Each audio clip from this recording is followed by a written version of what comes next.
With that, this area is down. Let's head on to the next one. This area I like to call the platform area. You'll see why in a minute. We're back up on the rocky cliffs, and we have some platforms we can stand on. This one doesn't go anywhere, though. At least not for now. The other one, though, we'll have to wait for, because I just missed it. Funny thing about these is when you walk on them, you immediately walk into the center and are locked into the center and can't move any further. So, down on the ground floor here, we're about to get ambushed by the ceiling peon, so let's get my team ready. Ricky didn't get any use in those fights, so I might as well go for Ricky here. Hello there! Gorgeous makes me think of, like, I think that also we're suddenly back in the lava zone, thanks to battle background limitations, but yeah, I think that's Max Galactica's catchphrase in the Japanese versions of the Ace Attorney games. But anyway. Oh, I remember this person. That Yanma is... again, this fight is not a good one for Ricky, so I have to switch Ricky out again. Kind of a shame, but let's Fire Blast the Brazil. Actually, I probably should have Fire Blasted the Yanma. The Yanma, actually, if I remember right, has some pretty annoying moves. Oh yeah, I think I know what that Yanma has, now I think about it. Well, I've seen this Yanma use Substitute before. It didn't use it there, but it does have it, so... If I'd gone for Fire Blast and it had gone for Substitute, I would have wasted a Fire Blast, so... And if I had missed Fire Blast against the Substitute, that would have been doubly annoying, so maybe I... Yeah, shouldn't have gone for the Yanma with Fire Blast. Fire Blast and the Resilia was probably a good idea. Smeagol. Do I want to find out what this Smeagol is using, or do I just want to get things over and done with? I think I'm just going to try and fight... What?! Oh, Yanma learns that by level up, doesn't it? Even though it's terrible, even if you're at 1 HP, don't use that move on Yanma ever, it's a really bad idea. Sub-Reversal is an interesting combo, though. And I guess we won't be finding out what that Smeagol has as a moveset, because Smeagol always faints to a light breeze, as usual, unless you encounter it very early in the game. I still like how they use Smeagol in Sun and Moon, though. Because Smeagol's stats are terrible for, like, anything beyond the very early game, but extreme early game, Illima's Smeagol was actually kind of a decent boss fight. Which is a sentence I never thought I'd be saying, but yeah, Smeagol is actually a decent boss fight. Pretty impressive they managed to do that. I don't have Fish Slayer here, so I'll just have to... It's funny how Fish Slayer seems to be pretty good at slaying anything that isn't a fish. Body Slam is not the best move for you to be using, so I'm okay with that. If you'd paralyzed, that would have actually been a good thing, because you would have triggered my guts. And Vileplume gets overkilled. This is also the second Vileplume we've seen in not that long of a time. This is probably not going to be a KO. Yeah, Altara is pretty bulky, and I don't even think my Quick Attack is going to finish it off. I can try, though. So let's try. No, not quite. I thought so. And it's going for another Body Slam. Don't know why, but I always used to say it like that for fun when I was younger. Now I'm just reminded of, it was a very, very early Pokemon VGC that was 3rd gen. And there was one of the commentators who was obsessed with the move Body Slam for some reason, and he kept saying, oh, if it was me, I would have gone with the Body Slam, and he kept saying Body Slam over and over. And it was only much later that I learned that that was actually Hulk Hogan. For some reason, they got him to commentate a Pokemon Video Game Championships finals. Again, this was very early days of VGC, but I still find that kind of funny. But at the time, I had no idea who Hulk Hogan was. But anyway, in here... Well, actually, I did. I saw him in one of the Muppets movies, but I didn't realize he was the commentator there. But yeah, so 3 rare candies. That's a pretty good reward. However, it's actually, what's the word? It's not preemptively, like, post-emptively? Retroactively. Retroactively is the word I'm looking for. It's retroactively guarded by this guy. That guy actually did spook me in a practice session, but now that I know he's coming, Gromlet.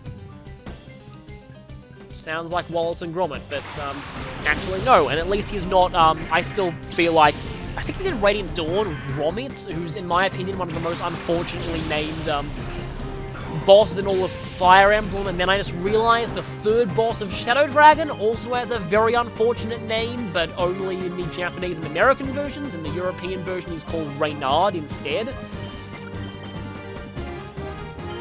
What is called in the Japanese and American version is something that I probably shouldn't say when I'm commentating a Pokemon game.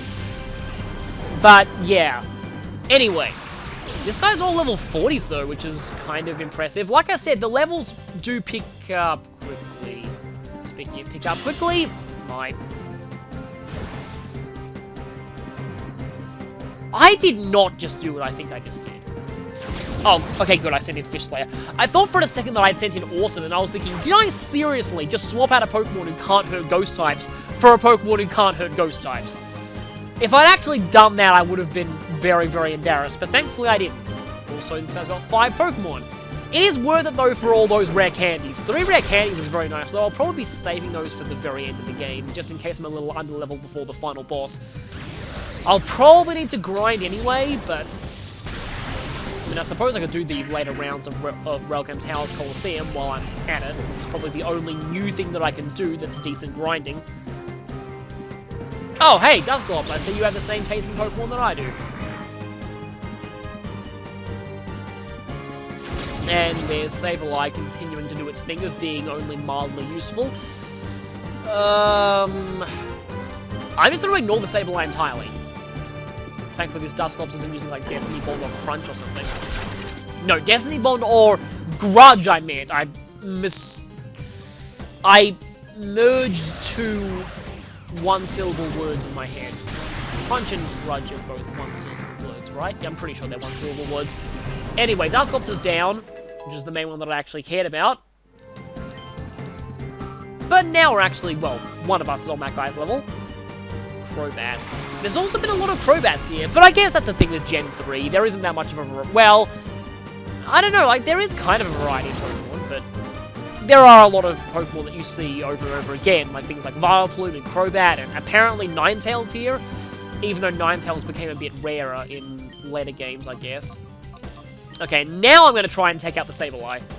And yeah, Air Cut is another one of those flying moves that in this generation is probably one of the better flying moves. It also has a high critical hit ratio and hits both targets in Double Battle, which can be annoying in earlier fights with Ricky. It's kind of a shame that Ricky's just had so many fights where he's... Level 44? I forgot that you were level 44. That is actually pretty devastating. No wonder you only took half your health from that. Okay, what's coming up next is Wailord. Yeah, Fish Slayer can't live up to her name here because whales are technically not fish, they're mammals. I mean, not technically, there's no real secret that whales are mammals and not fish. Sharks are something that I would consider technically fish because they actually are, but not a lot of people know that. And also whale sharks are, from what I remember, but I could be saying this wrong, are neither sharks nor whales. They're just really big fish that happen to resemble whales. But, drawing that back to Pokemon for a second, Wailord, well, whales being mammals, is probably why Wailord is in the ground egg group, which brings to mind the, at least I'm wicking this slightly, brings to mind the legendary Skinny Wailord pairing. That actually looks pretty cool in this game. This could be bad, though. Well, a crit will definitely be bad. I forgot that Lavenstein was that low on health. So, double KO time, like they like to go for with Water Spout in competitive doubles formats, because that's generally what it's used for.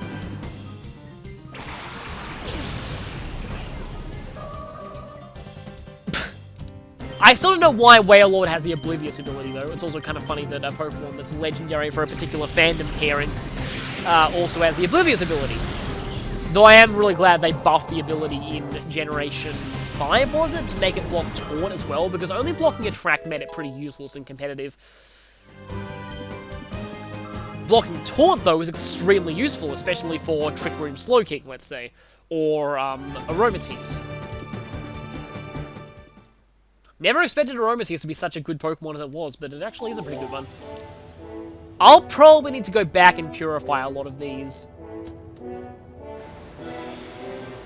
And we go indoors here, and we have to pick up an item on this ledge. PP Max. Nice, but there's really not that many moves that I'd want to use it on at this point. I really should go back and use the heal point, but I want to keep pressing on through this area because, if I'm remembering right, there aren't many trainers left here before we get on to the next major location, which thankfully, I believe, is the last one before the bosses. Also, this platform isn't moving all the way back anymore. But there is one that's going up and down. Oh, I think I see what's going on here. I'm going to have to backtrack. Well, I was going to need to go use the healing machine anyway.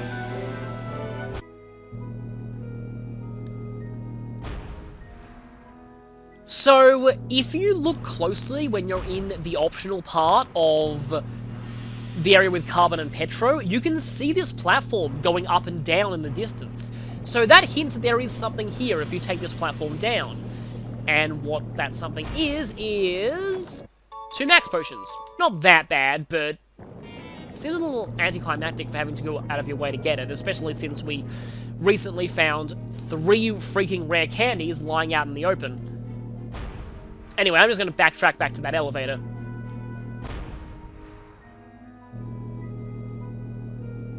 Okay, here we are. Time to take this elevator. We are almost out of the non-boss parts of Citadel Isle, finally. Moving on, what do we have for our next area? We have what I like to call... well, I just call this the puzzle area in general, because it comprises of this and another upper floor. Also, another email from Egan. Has a message from his partner, bigger, bigger. So, your Pikachu is giant now? Anyway, this is a crane room. So, we've seen the crane puzzles before in Kaminko's Manor. I love how they just tease that you're going to that item and then go, nope, not going to that item. So as you can see here, the crane is over on that side. We can't get to that item yet. We'll see how we'll get to that item later. Also, bear in mind that Golduck can now be purified, and that Primeape can now be purified, but this crane thing here, that's also an area that we can't get to yet, but we'll quickly see how we'll be able to get to those areas. For now, let's just make our way through the other cranes. This isn't a particularly involved crane puzzle. I kind of wish that there was more to this one. But we have 3 timer balls in that chest, useful if some of the later boss battles go on for a long time. Though timer balls take forever to reach their full potential in Gen 3, I probably already said that. Also, this crane is just a shortcut back to the start. Okay, yeah, you have to go to it from that side. But yeah, it's just a shortcut all the way back to the start. Thankfully, you can just take it right back, so you don't have to go through all of the other cranes again if you accidentally take this one. I just wanted to show what this crane does, but it's really not that necessary.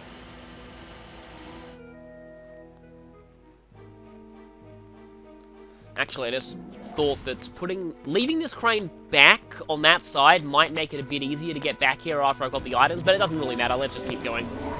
And speaking of keeping going, I think the team that I've got at the moment is probably right for this fight. Hi there, Ceiling Peon. There are only 2 trainers in here, but both of them have Shadow Pokemon, so let's do this. First one, it looks like we're back in a warehouse type area. Magneton and Lantern, you seem to like electric types. And finally, Ricky is going to shine here. It's been a while before he had a decent fight, but now I can actually do some stuff with him. Like, hopefully, Sky Uppercut the Magneton, and let's use Return on the Lantern. Okay, good, didn't miss. When I was practicing this area, I missed my first Sky Uppercut, because of course I did. But Magneton is down. That Magneton is really not that much of a threat anyway. It usually likes to just use Lock-On. But we have a Lickitung. Well, seeing as we've never seen that before, and that it's a Gen 1 Pokemon, which seems to be the theme here, it is a Shadow Pokemon. Not a particularly great Shadow Pokemon, but we have to catch it for completion anyway. Now, what's the Lantern gonna do? Spark. That's not good because it could potentially paralyze me. I don't actually want Guts to activate either, because if it does, then, well, yeah. That would be bad. Orson was faster than that Lantern, so I can afford to use your turn and not use Mark Punch. Instead, I'll just Stun Spore the... Okay, good, it actually hits. Stun Spore the Lickitung. Getting your tongue paralyzed would really suck, though. I feel bad for that Lickitung. Lickitung was another one of those weird Gen 1 Pokemon in that in the original games it was only available via trade. But I think in Yellow you can catch it in the wild? I'm not sure. Actually, remember that, Oh, that's what happened to it, yeah, because I was just trying to think for a second. Jessie had a Lickitung in the anime, and I was wondering what happened to it, and then I remembered, oh, right, she traded it for Wobbuffet, didn't she? Did not see that episode at all, but I just read that that happened. Probably a much better deal, actually, because Lickitung itself is pretty bad, but Wobbuffet's actually a pretty good Pokemon. I love how Lickitung's tail just sort of concertinas up like that. Lickitung does have some pretty great animations, I will admit. It's like tongue vaulting, as disgusting as that sounds. I mean, well, at least it's not a tongue scarf. Although I actually don't mind Greninja's tongue scarf at all, unlike a lot of people. I also don't mind how Delphox looks, but then again, I don't mind how many Pokemon look, because for the most part, design doesn't really matter to me when I choose Pokemon, just stats. And Lickitung stats are pretty subpar overall, so, yeah, you can probably tell what I think of it. But I'm going to try and catch it anyway. Let's go for another Ultra Ball. I'm actually not used to having this many, because I practiced ahead to some of the later fights, and they really drained my Ultra Balls, so... Anyway. 1, 2, 3. Lickitung, get! Didn't even need to weaken it anymore. Lickitung isn't very good. I know that sounds harsh, but this late into the game, Lickitung's stats just don't really cut it. It's got slightly good HP and defenses, but there are better Pokemon in those departments. There are only 2 good things I can say about Lickitung in this game. The first is that the Helping Hand is a great XD exclusive move, and if you want to transfer this Lickitung to a later generation and evolve it into Licky Licky, that's actually not a bad move to have. The second is that Lickitung has a ludicrous move pool. Just look at that TM learn set and even the move tutors. Why the heck does this thing get Dream Eater and Nightmare? Unfortunately, having a move pool doesn't do anything for you if you lack the stats to make use of those moves. And Lickitung does lack those stats. This perfectly illustrates to me something that I've wanted to talk about for a long time. I've played Pokemon for over 20 years, and I never knew that having a really wide move pool was a general trait of normal types to make up for their lack of super effective coverage on their stat moves. Until people pointed it out to me in the comments, I never even considered this as a trait of normal types. And that's because while many normal types have a great mixed attacking move pool, very few of them have good stats in both offenses. And to me, if a Pokemon doesn't have the right stats to use a move effectively, that move may as well not exist in their move pool. Tangent aside, Lickitung is bad and I wouldn't recommend using it.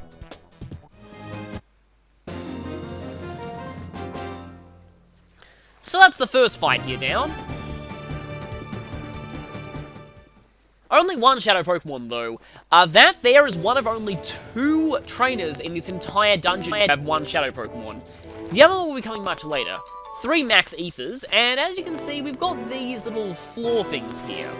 I'll explain how they work in a bit. I just want to get both of the trainers out of the way first, and I think this team is good for the second fight as well. For now, you want to avoid them. Grab this item. 4 full heals, nice to cure some status if we get affected by it. And we have another Ceiling Peon. Sad to say that you're going to need to prepare to be yelled at. So there are only 2 of those blue floor things that are actually of use to us, and we're going to get intimidated. But I still like this matchup for this fight though.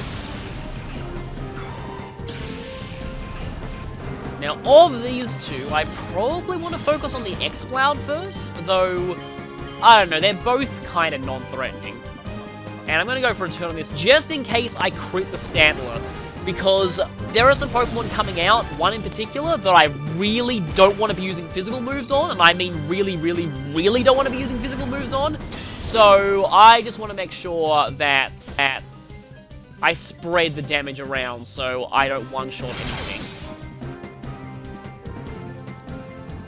Hyper Beam! I forgot you had that! That's gonna be painful, please don't hit Ricky. You did. Well, that complicates things. That complicates things a lot. Because I really, really want Ricky's false swipe, so I think I'm actually gonna have to revive him. But I also want paralysis, but... oh, okay. I will just snipe one of them with Fish Slayer. That will be the... actually, no, wait. The X-Bite is recharging, so let's snipe the Snappler. And I found some revives earlier, so I might as well use them. I wouldn't do this in such a minor fight normally. Like, I generally avoid using revives in battle if I can help it. Like, I'm okay using healing items in battle, but revives, I generally don't use them unless it's a last resort. But in this case... I really, really want Ricky for this because I need False Swipe for what's coming up, and I also need Sunspore, so it works out. Cipher, which is another Pokemon that looks really, really bad with its N64 model. I think Cipher got a complete overhaul in terms of its model in Battle Revolution. Like, I think it's standing more upright in that game, although I'm not fully sure. It might not be. Anyway, though, that is a Scyther, and Scyther hits kind of hard, but I do have a couple of netballs left, so it shouldn't be too hard to snag. I tried, because I know that fighting is double not very effective against Scyther, I originally tried weakening it with Brick Break in a practice run of this, and it did almost nothing. So, I'm not going to use that here. But I will take out that X-Cloud, because I don't want it Hyper Beaming me again. I forgot that it had that. Although I do remember that it learns Hyper Beam relatively early, though I think it's level 45, not 41. I do know that it learns Hyper Beam by level up, I'm pretty sure. So, what's coming out next? Chansey! This is why I did not want to have a return potentially going into this girl's other Pokemon. Because, yeah, Chansey. You do not want to be hitting a Chansey with physical attacks at all, ever, unless they're False Swipe, in which case it's fine. But if they're not False Swipe, you are probably going to be doing severe damage to the Chansey. You might not knock it out, but it's going to be very, very bad, so I want to avoid that, personally. Just going for Shadow Mist. In fact, I think it's a good thing that I switched Ricky in just then, because the Chansey has a particular Shadow move that would be really bad if I didn't get Ricky in before it used it. You can probably already tell what that move is. Hasn't used it yet. Scyther is actually a lot bulkier than you'd think, except against rock types. That's the move, Shadow Hold. And seriously, if Blissey actually had a move like this when it wasn't a Shadow Pokemon, can you imagine how terrifying it would be? Blissey with a trapping move. Anyway, I'm going to go for another Water Pulse, and I'm going to go for a Stun Spore on the Scyther, only because I want to get rid of the Scyther first, because Chansey is pretty much zero threat in terms of actual offense, well, except to Fish Slayer now, because, yeah, that thing does have Shadow Rave, but it's not going to be doing much damage with it, because Chansey doesn't gain a decent special attack stat until evolution, but this low health, I'm probably still going to end up having Fish Slayer go down, which is probably okay. I can just go back and heal after this. But yeah, I am prioritizing the Scyther because the Chansey is not much of a threat. I mean, you'll see I will finish off Fish Slayer here, but just look how much damage it ends up doing to Ricky. Well, that was a crit, but that's still case in point. That was a critical hit. Yeah, that was a critical hit. That should tell you something. Yeah, Chansey, unlike its evolution, pretty much needs Seismic Toss to be useful. Now, I am pretty much banking on this netball working. I do have an extra one, but I'd like to save my last netball because we have a boss fight coming up that has a Water-type Shadow Pokemon. So, want to save that, and we don't have easy access to getting out of this place until after we beat that boss. 1, 2, 3... Scyther get. Normally in these bios, I only list the stats for a Pokemon's final evolution, but I'm making an exception for Cipher for 2 reasons. One is that you can't evolve it during the main story anyway, and the other is that Cipher has the exact same base stat total as its evolution, but they're distributed very differently. While Scizor is slower, hits harder, and focuses more on bulk, Cipher is a little weaker, but a lot faster. But it doesn't sacrifice that much in bulk. Cipher's defenses are not bad for a sweeper. Unfortunately, its typing is a letdown compared to Scizor. Its flying type probably hurts more than it helps. That said though, Cipher is still a great option for a bug type, even this late in the game. Particularly because on Purification it starts with Silver Wind, which is something that Pinsir will never have, sadly. Yeah, Silver Wind is only 60 power and 5 PP, but it is one of the best bug-type options you have in Gen 3, which is pretty sad. For other moves, Razor Wind is not great, but Morning Sun is an okay XD exclusive move, though it's totally outclassed by Roost starting with Gen 4. As you can see though, Cipher doesn't really have that much of a usable move pool. Its only notable level up moves are things that you need to pay the move relearner for. Wing Attack is your best flying stab option unless you have the Aerial Ace TM. Swords Dance though I would highly recommend. Double Edge is also an option for another physical move from move tutors. Despite the move pool issues though, Scyther's great stats and the fact that it actually has a bug type move to start with, all make it a very good bug option. Okay, that should hopefully make things a lot more relaxing because Chansey can barely do anything. Also, well, actually, one of us hasn't been Shadow Holded yet. Have noticed that the AI does seem to know when Shadow Hold is active, and they'll usually not use it if it's already up. I wish Helping Hand would raise the accuracy of Stun Spore, but no, it doesn't.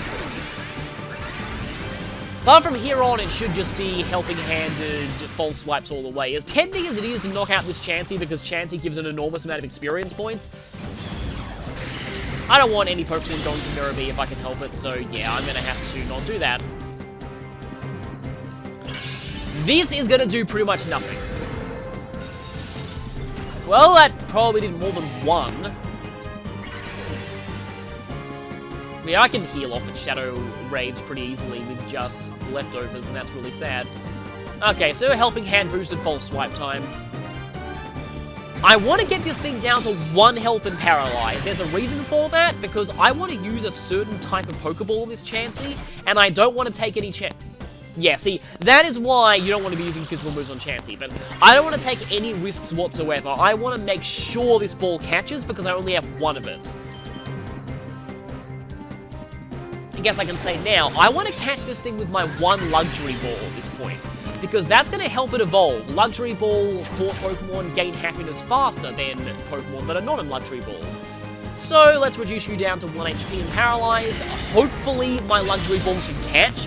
It's only a 1 times catch rate, but 1 HP and paralyzed should be fine. And yeah, this is still a much easier way to catch Chansey than in Safari Zone. You normally never have an opportunity to reduce Chansey to 1 HP and have it paralyzed. So, Luxury Ball time. I really hope this works, otherwise I am kind of in trouble. Well, I mean, not really, but I just would really like this thing to get a Luxury Ball. If there's anything you want to catch in a Luxury Ball, it's this Chansey. 1, 2, 3. Chansey gets! I did not waste my Luxury Ball, thank you. I had to change my stat chart scale for this one, obviously. Chansey and its evolved form Blissey, which unlike Scyther you actually do have access to in this game, have some of the most lopsided stats in all of Pokemon. Blissey's HP is flat out the best stat you will ever encounter, and its special defense is great too. On the other hand, it's slow, has mediocre special attack, even worse when it's still a Chansey, and has some of the worst attack and defense in the entire game. In fact, Chansey's attack and defense are literally the worst in the entire game. Because of this, Chansey and Blissey's role is very clear. If you want a special wall, there is none better. But that enormous HP will crumple very quickly to even the weakest physical attacks. Of course, if you make sure to only use them against special attackers, they're pretty much indestructible. You don't even need to evolve this Chansey for it to be useful. The main benefit of Blissey is being able to actually do damage with special moves. If you're going that route, Serene Grace is a good ability because it increases the chances of, say, Flamethrower Burning, Thunderbolt Paralyzing, etc. If you want to be more defensive though, Natural Cure is a great option as it means that not even Toxic can stop this Juggernaut. As for its actual starting movesets, you've got on Purification Thunderbolt, which is better if you evolve it to Blissey, Sweet Kiss is your XD exclusive move, which isn't bad, but it's another one of those that's ruined in later generations, as Chansey's pre-evolved form Happiny has access to it normally. Starting with Soft Boil, though, is amazing. You definitely want to keep that. It's one of the things that makes Chansey as good of a wall as it is. And Skill Swap. I'm really not sure why this Chansey starts with this. I mean, you can give Serene Grace to someone with flinch moves, but other than that, I don't see many uses of this. The only good level up move I could find for Chansey and Blissey was Light Screen, and here's something weird. Notice how I've listed 49/40? For some reason, and I had to double check this to make sure I wasn't wrong, Blissey learns level up moves at lower levels than Chansey, at least in Gen 3. For TMs, you have Calm Minds to make your special defense overkill, but make your special offense passable, but you'll probably still be relying on Toxic for damage. And you have a decent assortment of special moves to use on Blissey. Bizarrely, it actually has a pretty good physical move pool too, even including Earthquake. But seriously, never teach physical moves to Chansey or Blissey. It's a horrible idea, and especially not Earthquake. That is the biggest waste of that TM ever. I've listed Rock Tomb though, because the speed drop might prove helpful sometimes. Though if you do want that, you're better off teaching Icy Wind via the Move Tutor. Also Thunder Wave and Substitute are decent options. But the real gem from the Move Tutor is Seismic Toss, especially if you want a competitive Eviolite Chansey in later generations. Because Chansey's offenses are absolute trash, it needs Seismic Toss for damage, and to not be taunt bait, and to this day, it's still exclusively a Gen 3 Move Tutor move. I really wish Game Freak would put that back in as a tutor move, because some Pokemon really need it, like Chansey. Overall, Chansey is the best special wall in existence, period. So that alone makes it a good Pokemon to use. Just bear in mind that the vast majority of the late game bosses use physical shadow moves, so Chansey or Blissey might not be that helpful to you there.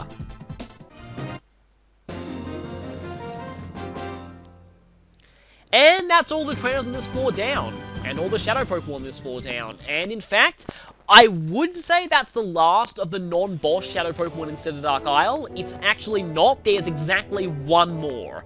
But apart from that one, every other Pokemon in Cither Dark Isle is a boss Pokemon. Okay, so these things, if you walk on them, the force field gives way and you fall through. This is kind of similar to some puzzles back in Seafoam Islands and in Gold and Silver, so that's kind of cool. You want to fall down this one, because this one lets you get here, which gives you a max revive.